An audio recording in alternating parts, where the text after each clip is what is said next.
Honored guests, please stand for the Pledge of Allegiance and remain standing for the singing of the first verse of the national anthem.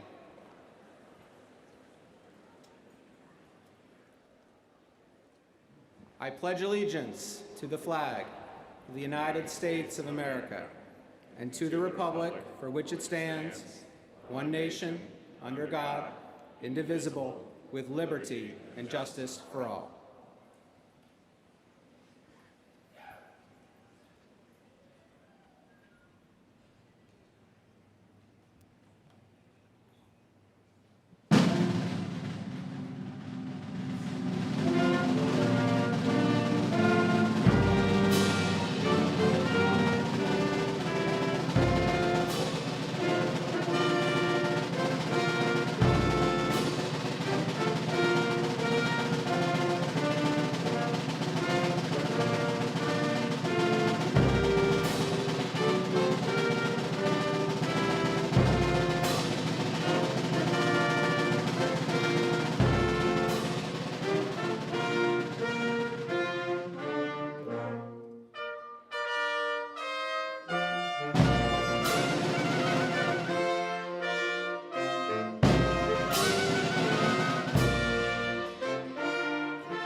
Please be seated.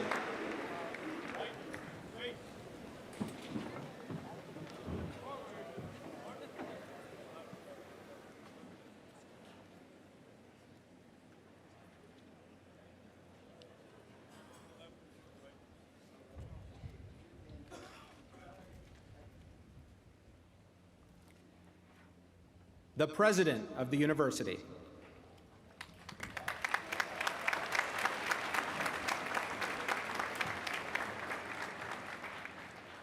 Mr. Rector, member of the Board of Visitors, students, colleagues, family, friends, welcome to final exercises.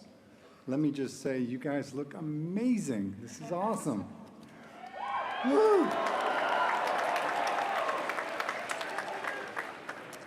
My name is Scott Beardsley, and this is my first final exercises as UVA president, which means that I'm as excited as you are. I will serve as your host for today's ceremony and officially award your degrees. Today marks the 197th academic session, and we are here to celebrate and confer degrees on students from the College and Graduate School of Arts and Sciences, the School of Education and Human Development, there you are, and the Frank Batten School of Leadership and Public Policy. Wait a minute, did I say the College and Graduate School of Arts and Sciences?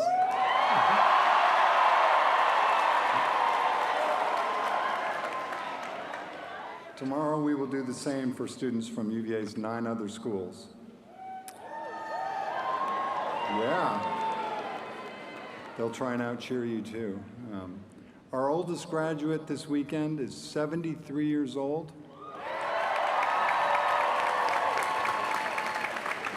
Our youngest are 19.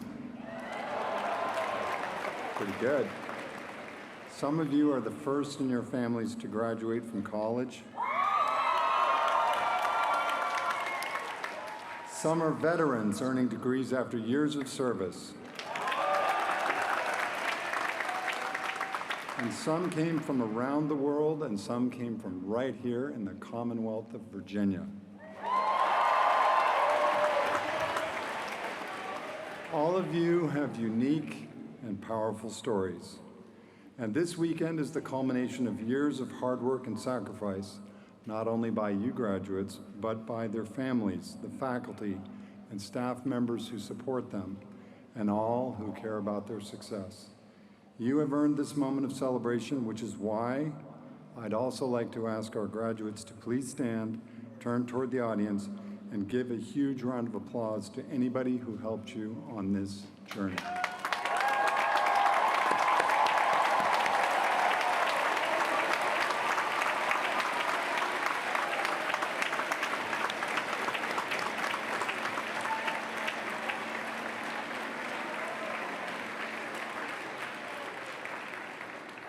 Thank you. Before we begin, I would also like to acknowledge graduating student athletes who cannot be here today, including members of our baseball, softball, and rowing teams, some of our track and field student athletes, and our men's tennis team who are competing in the national semifinals this afternoon. Go Hoos!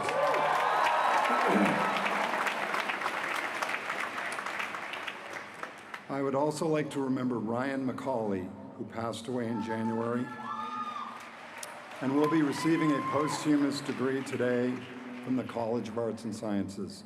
Ryan will be remembered and honored by all the lives he touched on grounds. Finally, a few more thanks. First, thank you to the 380th Army Band from Fort Eustis, Virginia, which is performing our music today. Thanks as well for the members of the ROTC program who presented the colors. I would like to also honor our newly commissioned ROTC cadets and the veteran graduates who have served our country. Let's give them all a round of applause.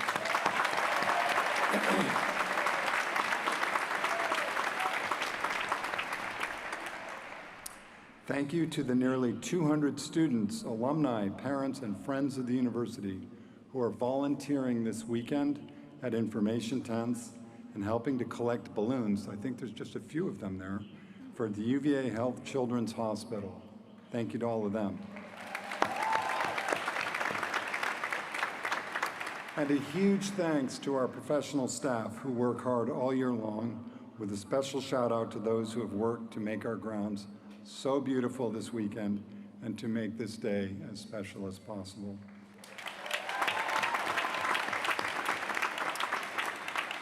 Particular shout out of thanks to Cecil Banks, our Executive Director for Major Events, and his team. They've been working hard.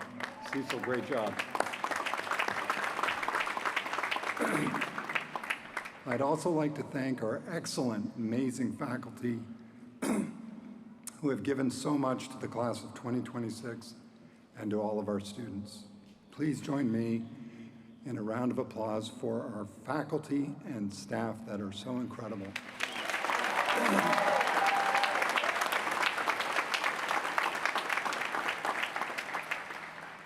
And last, but certainly not least, I offer my heartfelt thanks and congratulations to the class of 2026. Woo!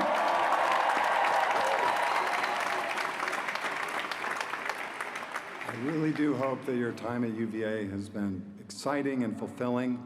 I also know that it has not always been easy. Your first year included a tragic shooting in which we lost 3 bright and beautiful souls. You have endured other highs and lows since then. But your courage and resilience, your care for one another, your joy, like we saw this morning, and your zeal for life and learning have lifted up our community every step of the way. You're entering a world that will continue to test your courage, your compassion, your intellect, and your joy. But I have no doubt that you are up for the challenge and that you will make the world a better place, just as you have done on these beautiful grounds. We will be here every step of the way, cheering you on. And with that, let us begin this honorable and joyous journey and ceremony through which we will welcome you all into the worldwide community of UVA graduates. Let's go.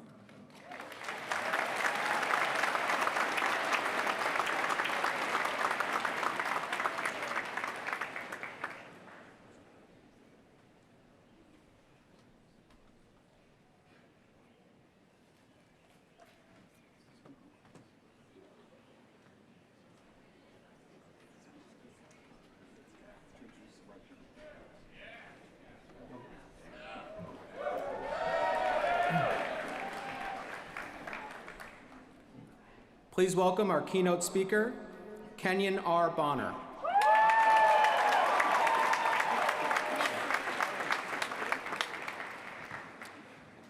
It's my first time. The Rector of the university.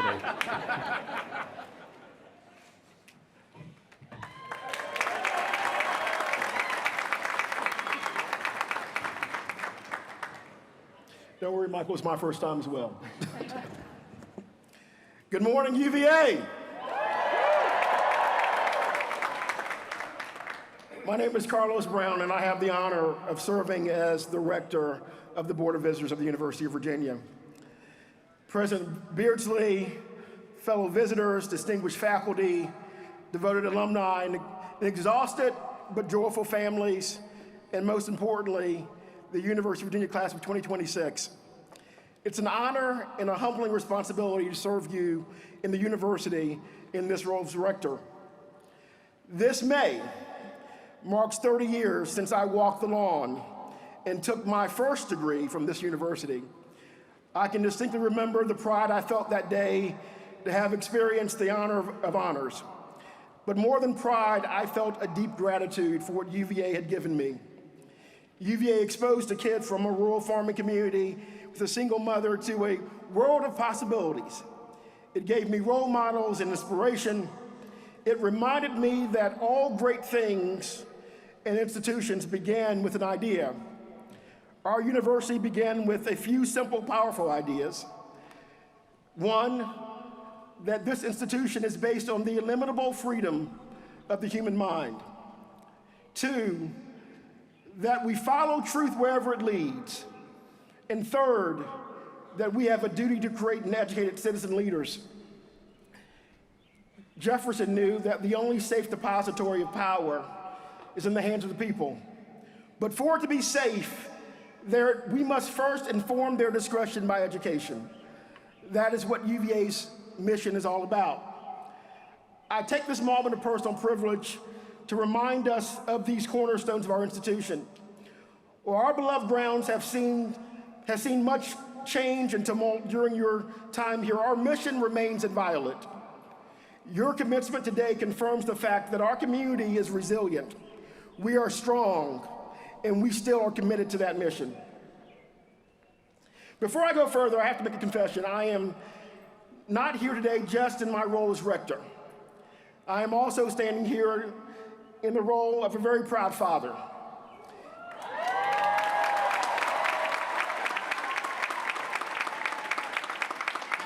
Somewhere out here in the magnitude and magnificency of caps and gowns and balloons is my daughter, Charity Brown.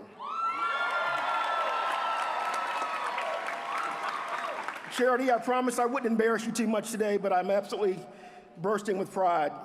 As I know, as all of the parents who are here today have that same sense of pride.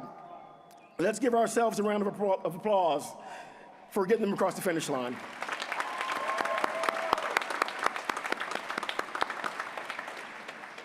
Class of 2026, look around you. 4 years ago, you arrived on grounds with your ambitions, your anxieties, and entirely too many storage bins. Since then, you've survived late-night study sessions in Clemens Library. You've sprinted, well, anyone that went here knows that that's not where you go to study, but just go with it. You've sprinted across the corner for Bodo's Bagels between classes. You've sung the good old song, linking arms with strangers who quickly became your family. You have grown up on this beautiful lawn in the shadow of the rotunda with a community of trust that challenged you to be more than just brilliant students, but to be honorable people. But the real world is waiting for you. It's a complicated world of dizzying technology and profound change. But I am not worried because I'm looking at the people who are going to build that future. So as you depart these grounds to build our tomorrow, I charge you with 4 specific points of leadership. The first point is to show up.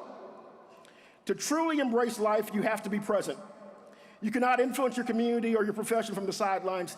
Be there in the laboratories, in the boardrooms, in the nonprofits, in the operating rooms, in the courtrooms, in the rooms where decisions are made.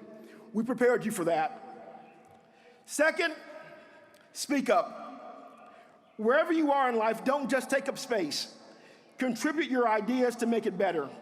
We all have a duty to improve the places we live and the institutions we participate in, and to have a positive impact on the people around us. Your words are power. Use them to advocate for progress, to build people up, and to challenge injustice. Thirdly, you have to step up. Sometimes words aren't enough. You may have to get your hands dirty, stay up late, get up early to bring about the change you seek in the world. In business, we know that activity without progress is not progress. Real impact requires grit to execute the mission. There's a Japanese proverb that says, vision without action is a daydream. Action without vision is a nightmare. Fourthly, you must make yourself stand up. When life knocks you down or things don't go your way, and there will be times when that happens, you stand back up and do it again. Remember that success is just another name for failure when you didn't quit. So don't be afraid to fail. Aim high. In your pursuit of excellence, never settle or tolerate low expectations. As Benjamin E. Mays once said, it must be borne in mind that the greatest tragedy in life does not lie in not reaching your goal. The tragedy lies in having no goal to reach. It isn't a calamity to die with dreams unfulfilled, but it is a calamity not to dream. It is not a disaster to be unable to capture your ideal, but it is a disaster to have no ideal to capture. It is not a disgrace not to reach the stars. It is a disgrace to have no stars to reach for. Not failure, but low aim is the sin. Low aim is a sin because it disrespects the sacrifices you and your loved ones made to get here. Low aim is a sin because it rejects the truth evidenced by this moment in this ceremony, which is that each of you has limitless potential, and we are all here to testify to that. Each of you is greatness waiting to be realized. I know this because you now are one of us, a graduate of the University of Virginia, and it is an honor to have you join the fold. You have worn the honor of honors. You have graduated from the University of Virginia. Congratulations and Godspeed.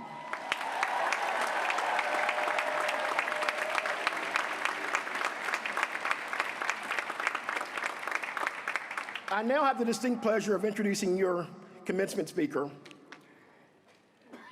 Please join me in welcoming the University of Virginia's Vice President and Chief Student Affairs Officer, Kenyon R. Bonner.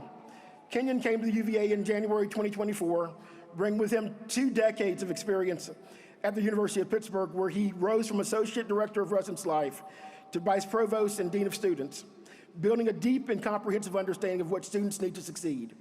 Here at UVA, he leads a team of approximately 300 student affairs professionals, overseeing everything from student health and wellness and housing to the Career Center and the full ecosystem of student self-governance, from the Honor Committee to Student Council to hundreds of other student-led organizations. Vice President Bonner earned his bachelor's degree in psychology and philosophy from Washington and Jefferson College, his master's in rehabilitation counseling from Kent State, and his doctorate in higher education management from the University of Pennsylvania. His scholarship centers on student success, belonging, retention, and college mental health, not just as academic interests, but as a guiding principle in his daily work. Please welcome Vice President Kenyon Bonner.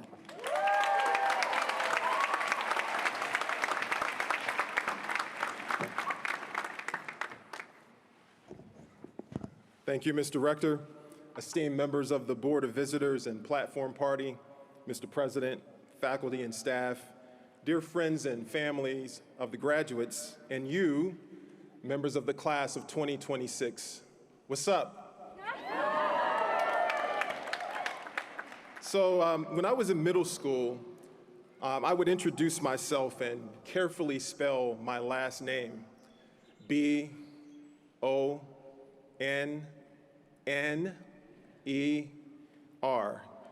And then I would quickly make it clear it's the short O. Now, back then, I know some of y'all were out late last night. Back then, that was less about phonics and more about survival. My wife, Silvana, is even more particular about the pronunciation of our last name. She uses her maiden name as her middle name. Her maiden name is Bulgin. So yes, pronunciation matters a lot in our household. Now, since the university announced I'd be speaking today, reactions have been mixed. Many people have congratulated me. A few offered their condolences. Some said they were really excited to hear Jim Ryan speak. One person asked me, "Who do you think declined before they asked you to speak?" Facts. Someone on social media said, "Who the heck is Kenyon Bonner?" Honestly, fair question. While I may not be a household name, I'm just a guy from the east side of Cleveland, Ohio. Right on. Home of the Browns and Rock and Roll Hall of Fame. Heights high, born and raised. As a kid, basketball plays and pickup games left me amazed. I'm first generation and limited in. And I appreciate a good run, like with Forrest and Jim. I don't drink alcohol, Han Solo, so no red cups like black and white photos. Still aspire to be number one, like Gretchen Walsh and Bodos. I moved from PA to VA. I passed alleys and caught oops. I'm outside on the corner like Coops.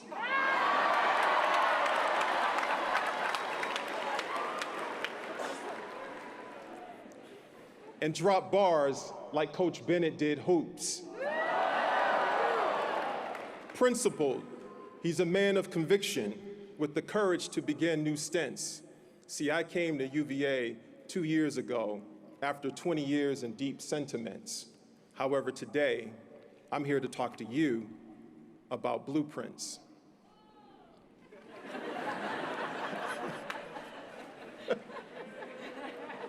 I appreciate that.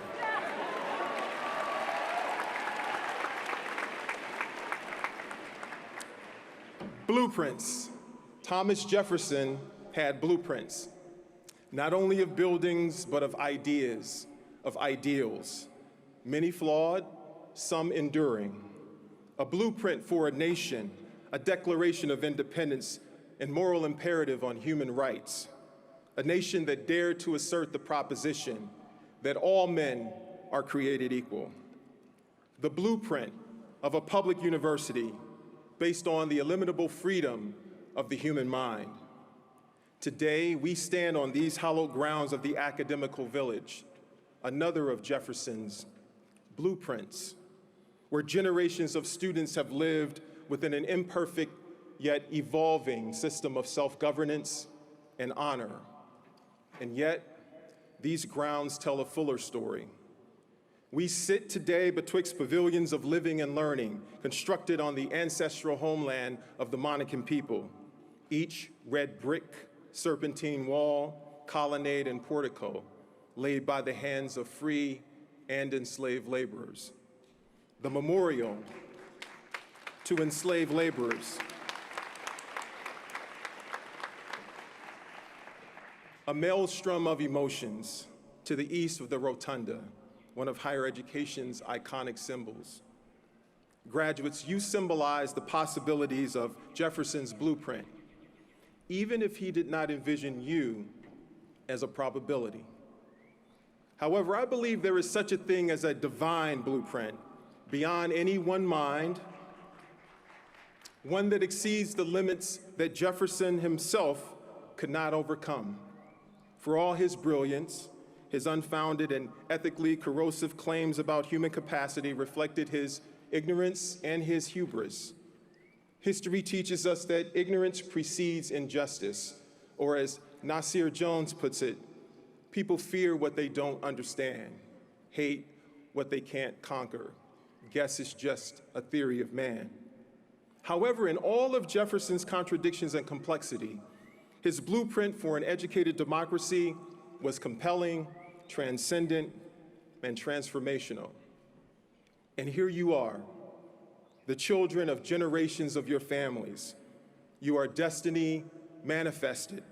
Your journeys and lives are more than Instagram and TikTok reels or likes.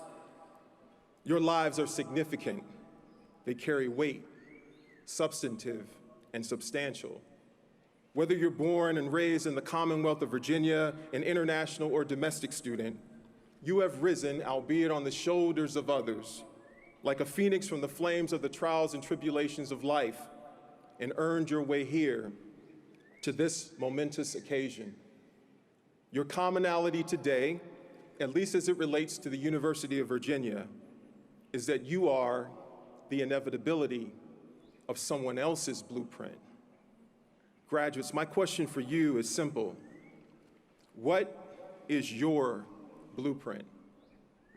In 1967, Dr. Martin Luther King Jr. spoke to a group of junior high school students in Philadelphia. Just 6 months before his assassination, he asked them the same question.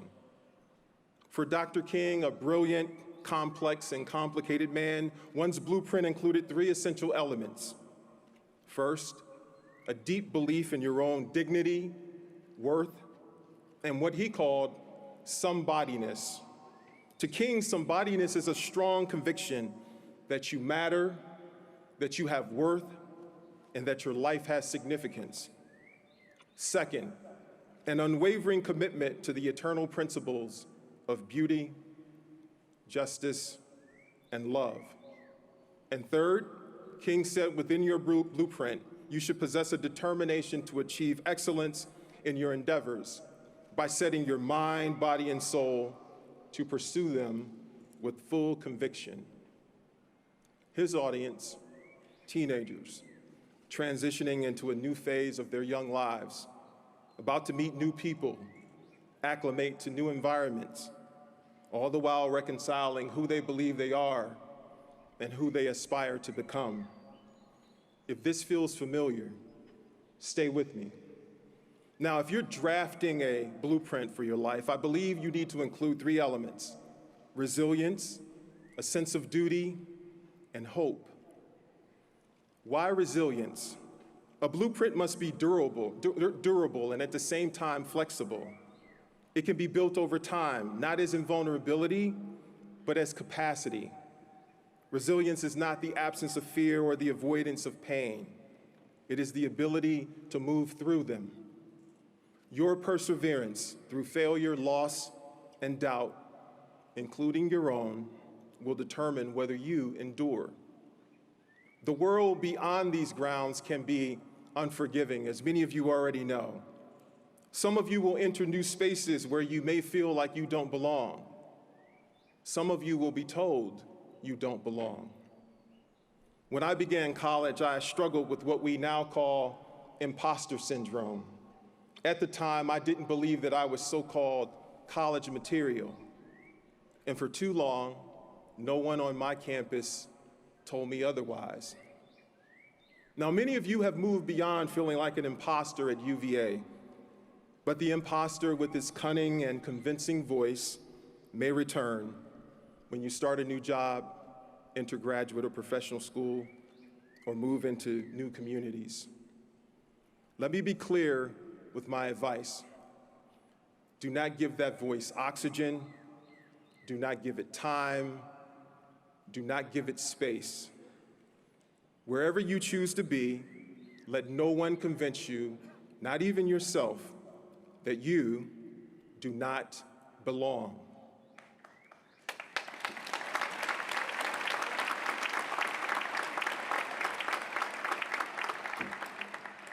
Now, resilience can also prepare you for unpredictability and the certainty that life is fragile. I encourage you to hold on to your moments of happiness, especially the ones that take your breath away. A contagious smile, a comforting hug, poetic words that land exactly where they should, a warm and sunny Thursday afternoon on the lawn, upsetting a ranked ACC opponent in double overtime, football at Scott Stadium.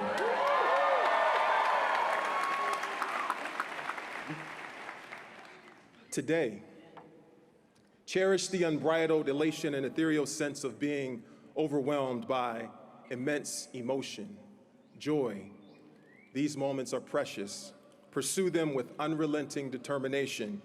When you find them, embrace them for as long as you can. Happiness can be elusive. When you least expect it, you will be reminded. 5 years ago, during the pandemic, I lost my father. I hadn't seen my father in person for over a year. My mother called me on a cold and early January morning. Cardiac arrest. That was it. He was gone. I was broken. I miss my father's phone calls just to say, "Hey son, I'm proud of you, man." I'll never receive that call again, not in this lifetime. Many of us carry loss. Our community at UVA is too familiar with loss. Almost 4 years ago, the beautiful and promising lives of Devin Chandler, Lavelle Davis Jr., and Deshaun Perry were taken. This community uplifted and carried one another when grief made it difficult to stand alone. Nothing fully prepares you for loss, but when it comes, and it will, do not suffer in silence. Ask for help. Lean on others. Offer help. As Lena Horne once observed, it's not the load that breaks you down, it's the way you carry it. On duty, what kind of people do we need in our world? We need people who are kind, compassionate, and principled, people who integrate their reason and their passion, people committed to making a positive impact on other people's lives, people with intellectual humility, who despite their strong viewpoints, recognize that their beliefs and opinions just might be wrong. People who have the courage to speak out against injustice, people with the moral clarity to make decisions with a sense of duty. The philosopher Immanuel Kant posited that moral worth is found only in actions done from duty. According to him, duty is doing what is right, not because it benefits you, not because it's pleasing, but because it's what you ought to do. Our world is not black and white or a series of binary choices. That would just simply be too easy. Dilemmas are often a hot mess of gray with no perfect answers. Now, Kant's rigid approach to duty may be too restrictive for the nuance of life as we know it. However, if you have a sense of duty, when you need to make complex decisions in your life that affect people, you might contemplate answers to questions like, what is the honest thing to do? What is the humane thing to do? What responsibility do I carry to other people? Now, I believe you all already possess this discernment as UVA graduates. And despite the exhibitionist tendencies of some of you, I live on the lawn, you are more informed, more self-aware, and you have agency. Many of you will hold positions of power and influence, formally or informally, and you will continue to face moments in your life and your personal and professional lives when doing what is right is not what's easiest, safest, or most rewarding. But always remember, your character will not be measured by whether you possess knowledge and power or privilege, but how you choose to use it. And finally, your blueprint will need to be illuminated by hope. Our world offers many reasons to be hopeful. The sound of a baby laughing, the sight of children playing unburdened by the stress of adulthood, the scent of magnolia blooming or freshly baked chocolate chip cookies, your faith, witnessing first responders running toward danger, cancer in remission, and yes, even Max escaping the upside down to the sound of running up that hill in Stranger Things. But I want to be honest with you. Doing your duty consistently and faithfully can be exhausting. And when you're exhausted, hope can feel distant or even foolish, like a self-inflicted wound. Optimism feels like a fake smile hiding the tears of a clown. I know that feeling. There were moments in my life when I poured everything I had into students, into institutions, and into people, and walked away wondering if any of it mattered. Those moments will come for you as well. But here's what I've learned. Hope is not the belief that everything will be easy. It will not. Hope is a decision to keep going despite the uneasiness. And in the moments of my life when I've questioned my own resolve, it was students like you who reminded me why I find joy in my work. Those priceless moments when a student writes or sends me a note just simply to say, thank you. Each note heartfelt and full of gratitude about how something I did or possibly said helped change their perspective on life, helped them to keep going when they wanted to quit, or made them hopeful. And after 30 years, I've collected hundreds of these notes, or as I like to call them, my paychecks. Mr. President, I still need a paycheck, but I just want Now, students, you uplift me and my colleagues. Faculty and staff, we come here every day to serve a bigger purpose, bigger than any one of us and all of us together. But seeing each of you every day reminds us of why hope still matters. Let hope, graduates, be both your compass and your anchor, guiding you forward and holding you steady in times of despair. Nelson Mandela observed, "Our human compassion binds us one to the other, not in pity or patronizingly, but as human beings who have learned how to turn our common suffering into hope for the future." I hope your time at UVA has strengthened your belief in what is possible. You are leaving UVA better than you found it. And as you continue along your journey in life and ascend to great heights in all of your endeavors, please do not forget to reach back and lift others as you climb. May your spirits be in accord with your voices, and most importantly, your actions. Graduates, consider what's in your life's blueprint. Take care of your business, take care of one another, most importantly, take care of yourself. I am proud of each and every one of you. Congratulations and wahoo wah.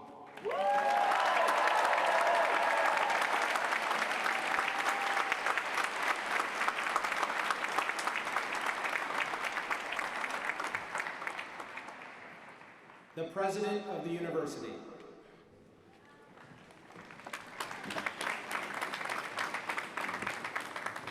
Thank you, Kenyon, for those wonderful remarks. Let's give him another round of applause. Amazing.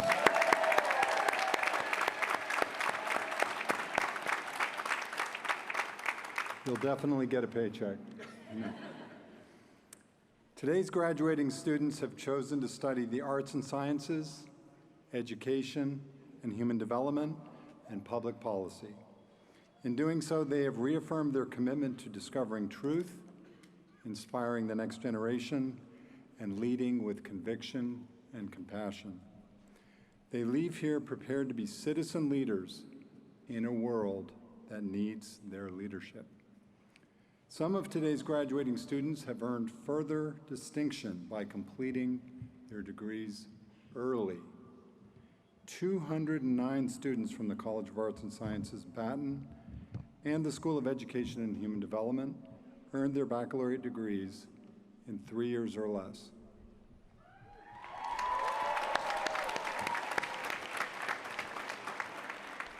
And 7 did it in 2 years.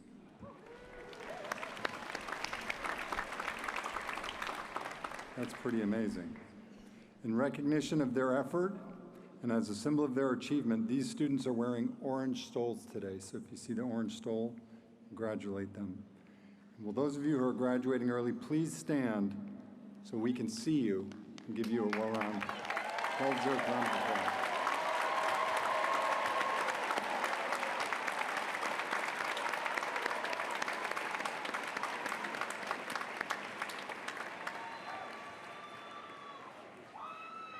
Well done. I would also like to recognize the 1,325 students who are the first in their families to graduate from college this weekend. Please give them a round of applause. Stand and give them a round of applause.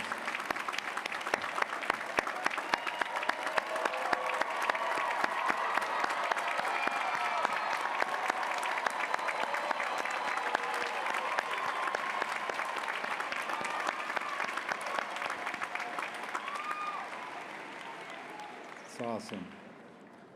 All of today's degree candidates are listed in the digital program, if you haven't seen the name, including those who completed the requirements for their degrees in December or last August. Today we will award 3,225 baccalaureate degrees, 932 graduate degrees, including 705 master's degrees, 12 education specialist degrees, 215 doctoral degrees. These degrees will be conferred with all the rights and privileges thereunto belonging. The deans will now present the candidates for degrees. Under authority vested in the general faculty and delegated to me, I will then award the degrees. The interim executive vice president and provost of the university.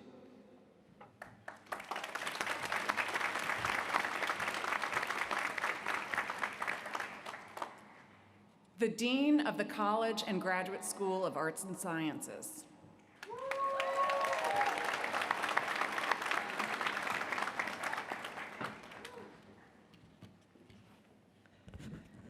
The candidates for the degree of Doctor of Philosophy will please rise and remain standing.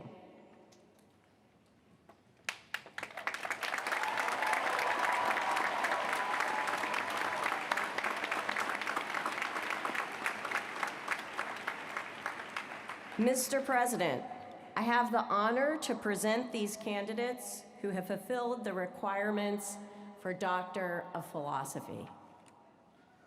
I confer upon you the degree of Doctor of Philosophy. I welcome you to the ancient and universal company of scholars. Congratulations.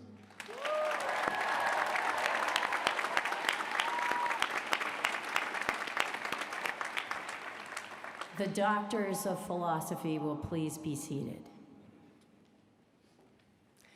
The candidates for the degree of Master of Fine Arts, Master of Arts, or Master of Science will please rise and remain standing.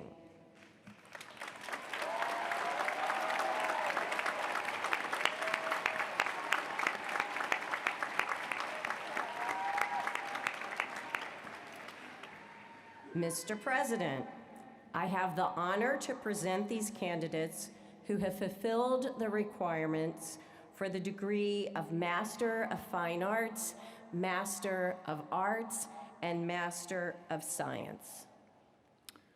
I confer upon you the appropriate master's degree. I charge you to apply the knowledge you have gained in ways that will advance the social good and promote humane values. Congratulations.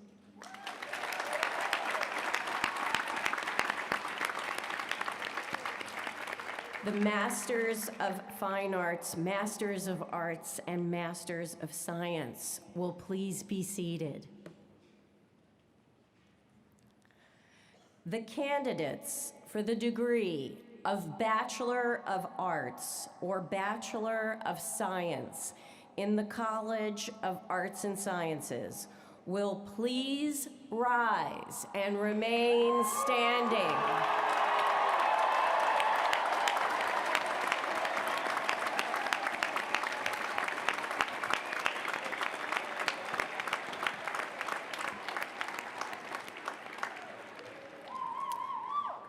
Mr. President, I have the honor to present these candidates who have fulfilled the requirements for the degree of Bachelor of Arts or Bachelor of Science in the College of Arts and Sciences. I confer upon you the degree of Bachelor of Arts or Bachelor of Science and welcome you to the Fellowship of Educated Men and Women. I charge you to pursue truth in all your endeavors and to apply the principles of rigorous inquiry and civil discourse in your professions, in your lives as public citizens, and in your engagement with the cultures in which you will live. Congratulations.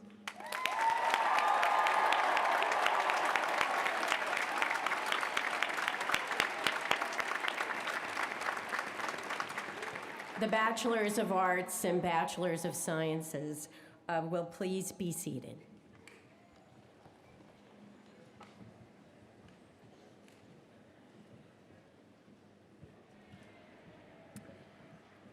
The Dean of the School of Education and Human Development.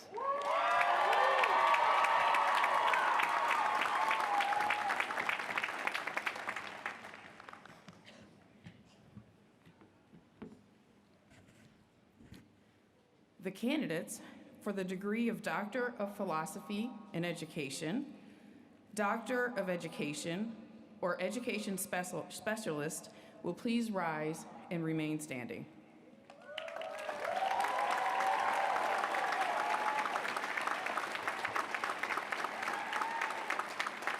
Mr. President, I have the honor to present these candidates who have fulfilled the requirements for the degree of Doctor of Philosophy in the School of Education and Human Development, Doctor of Education, or Education Specialist. I confer upon you the degree of Doctor of Philosophy, Doctor of Education, or Education Specialist, and I charge you to pursue research that will support teachers' work and advance student learning in our nation's schools and colleges and universities. Congratulations. The Doctors of Philosophy, Doctors of Education, and Education Specialists will please be seated. The candidates for the degree of Master of Education, Master of Science in the School of Education and Human Development, or Master of Teaching will please rise and remain standing.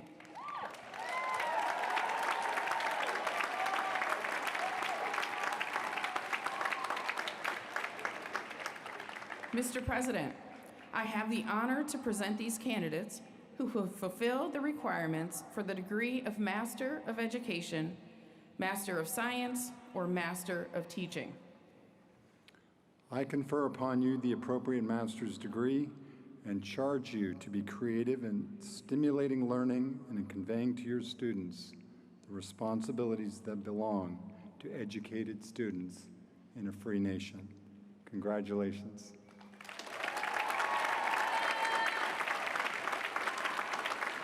The Masters of Education, Masters of Science, and Masters of Teaching will please be seated. The candidates for the degree of Bachelor of Science in the School of Education and Human Development will please rise and remain standing.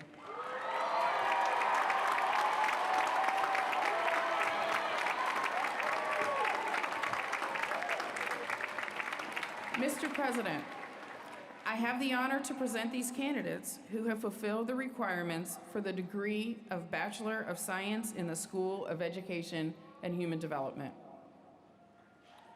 I confer upon you the degree of Bachelor of Science, and I charge you to use your knowledge, skills, and compassion to enrich the lives of the people whom you will serve in your professions. Congratulations.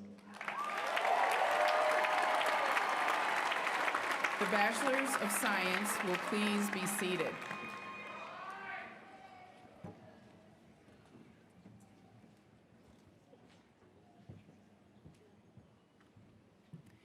The Dean of the Frank Batten School of Leadership and Public Policy.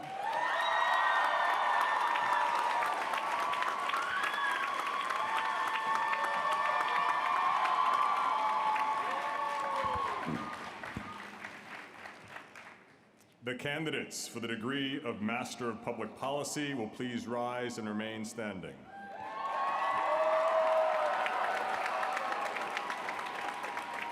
Mr. President, I have the honor to present these candidates who have fulfilled the requirements for the degree of Master of Public Policy.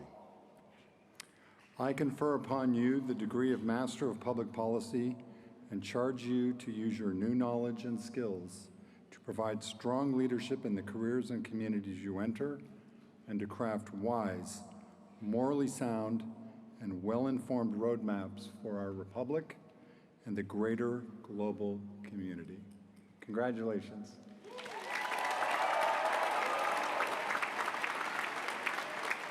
The Masters of Public Policy will please be seated. The candidates for the degree of Bachelor of Arts in the Frank Batten School of Leadership and Public Policy will please rise and remain standing.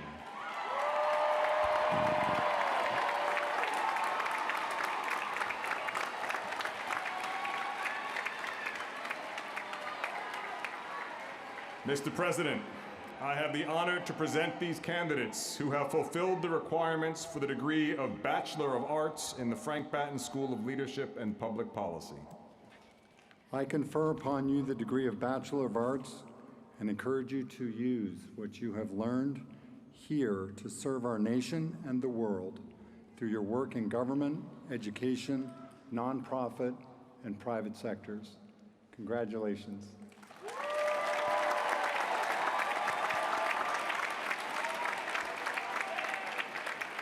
The Bachelors of Arts will please be seated.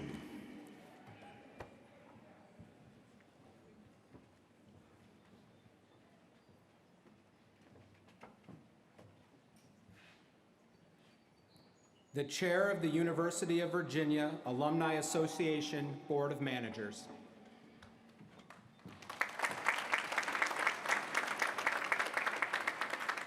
Good morning, members of the class of 2026, and good morning to the family members, university faculty and staff, and friends who cheered you along the way to this very special milestone. My name is Thomas Hall. I'm a proud graduate of the college and of the School of Law, and I am also the current chair of the UVA Alumni Association's Board of Managers. On behalf of the Alumni Association, I am excited and honored to welcome you to the UVA alumni family. You are now part of a vibrant, dynamic, and growing community of more than 270,000 living alumni. And the Alumni Association can't wait to be your home in Charlottesville and at UVA going forward. I have two pieces of advice for you as you depart the majesty of Mr. Jefferson's colonnades. First, mentor and support the students who are staying on grounds after you and the students who have yet to join the UVA family. My own life and career have been enriched by older UVA alumni who taught me, mentored me, and hired me for almost every job I've had since I left grounds. But I've gotten even more out of the relationships I've developed with those who were students after I graduated, including a few sitting on the lawn today, like Kyle and Katie, Gregory, and Thomas. Every hour you spend as an alum with a UVA student will be an hour well spent, and you will be repaying those alumni who will inevitably help you in your own lives and careers. Second, come back to grounds often. There are many alumni on the lawn with us today who have come back to grounds for young alumni reunions, for the big undergraduate reunions in June, for Black Alumni Weekend, for professional and graduate school reunions, and for countless other alumni events, many of which are organized and supported by the Alumni Association. UVA benefits greatly from the deep ties its alumni have with this place. And you will find that coming back to grounds reconnects you with the dreams of your youth. And we hope that when you come back to grounds, we hope you'll come visit us at the new home of the Alumni Association, Aggarwal Hall, opening next spring, which will truly be a home for every who. I hope this next chapter of your life brings you success and fulfillment. I hope you'll go out and explore all the world has to offer. And I hope you'll always find your way back home to UVA. On behalf of the staff and the Board of Managers of the Alumni Association and the entire UVA alumni family, welcome. You have worn the honors of honor. You have graduated from Virginia. Wahoo wah.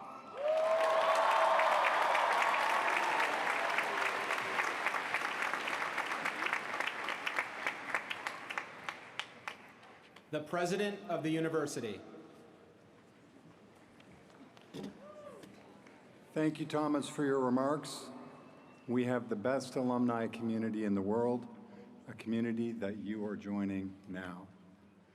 I'd like to say a final thank you to our Grand Marshal, Professor Michael Kennedy, over here, and to all of today's speakers and performers. Class of 2026, we're in the home stretch here. I know I'm the only thing standing between you and going back to Trin and Ellie's. But let's just take this moment, this final moment of final exercises, to pause and look around. Here we are on the beautiful grounds of the University of Virginia in our academical village, a UNESCO World Heritage Site. No one else in this country is saying that today. And in this nation's 250th year, you have just been declared a UVA graduate. And gathered here, we have people from all over the Commonwealth, the country, and the world. Each of you arrived with your own set of ideas, experiences, and beliefs. I would guess that many of you were a bit nervous about fitting in when you arrived. I know I have been many times myself. Yet after sharing these grounds, you are stepping forward together as alumni of UVA. It's a powerful feeling I'll call shared ground. This moment is the perfect example. We are all wearing robes, and even though you study different things, you are celebrating your degree today, surrounded by proud loved ones. But our connection runs deeper. How many here love Bodo's Bagels? Yeah, I love it too. Many of you have spent a late night in Shannon Library, or maybe on the corner, or maybe even late at night on the lawn. Yeah. And you've cheered on our teams and our national champions. You see, we are all Wahoos. But in a few moments, you will turn toward the rotunda and enter a wider world. After UVA, you will meet people who don't look like you, speak like you, think like you, or vote like you. As you make your way, I urge you to remember this moment and to seek shared ground. I know a little something about this. You see, I grew up in Alaska, and I arrived at college alone, several thousand miles from home, with one suitcase and no familiar faces at all. My tennis teammates asked if I had lived in an igloo, and they jokingly called me Polar Beardsley. As an engineering student at Tufts, I had to find that shared ground, and fast. In my career, I was blessed to work in places like Abu Dhabi, Caracas, Tokyo, Warsaw, Cairo, and many others. And I came to know that starting a new job or project often requires walking into rooms of strangers, in places you've never been, in languages you don't understand, to work on problems in unfamiliar contexts. I learned through those experiences that there are two ways to approach those challenges. You can complain and focus on what is different, which can stall progress. It doesn't add much. Or you can focus on what I call commonality, the shared ground, our common humanity, what unites us. Now, this is not new wisdom. In fact, Thomas Jefferson shared this advice in a letter in 1811 to his granddaughter Cornelia. Rule number 10 of his dozens canons of conduct was to, quote, take things always by their smooth handle. Jefferson wasn't suggesting we avoid hard things. He was suggesting how to approach them. You can start with the rough, serrated edge of division, or you can start with the smoother side of commonality. Graduates, I urge you not to walk through life looking for the sharp edge of difference.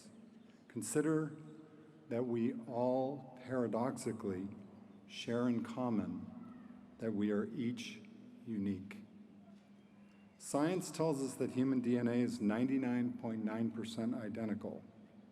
And no matter where you live, people want many of the same things, like to feel safe, to find meaning, and to build a life we enjoy.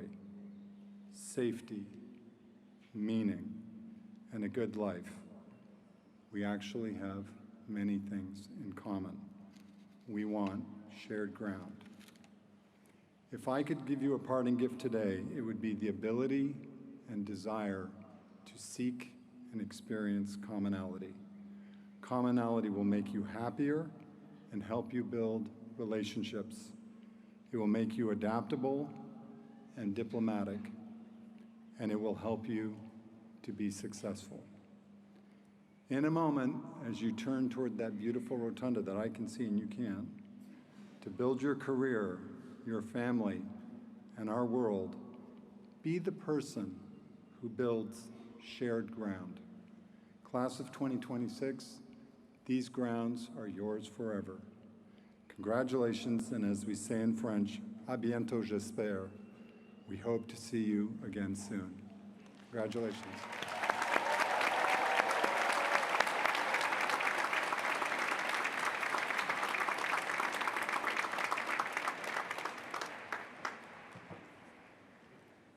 Department graduation ceremonies scheduled for this morning and afternoon will take place at fair weather locations. The times and locations of the department ceremonies can be found in your program. Department ceremonies will begin after graduates and their guests have ample time to reach their ceremony sites. Graduates, please stand for the singing of the good old song.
Frankly.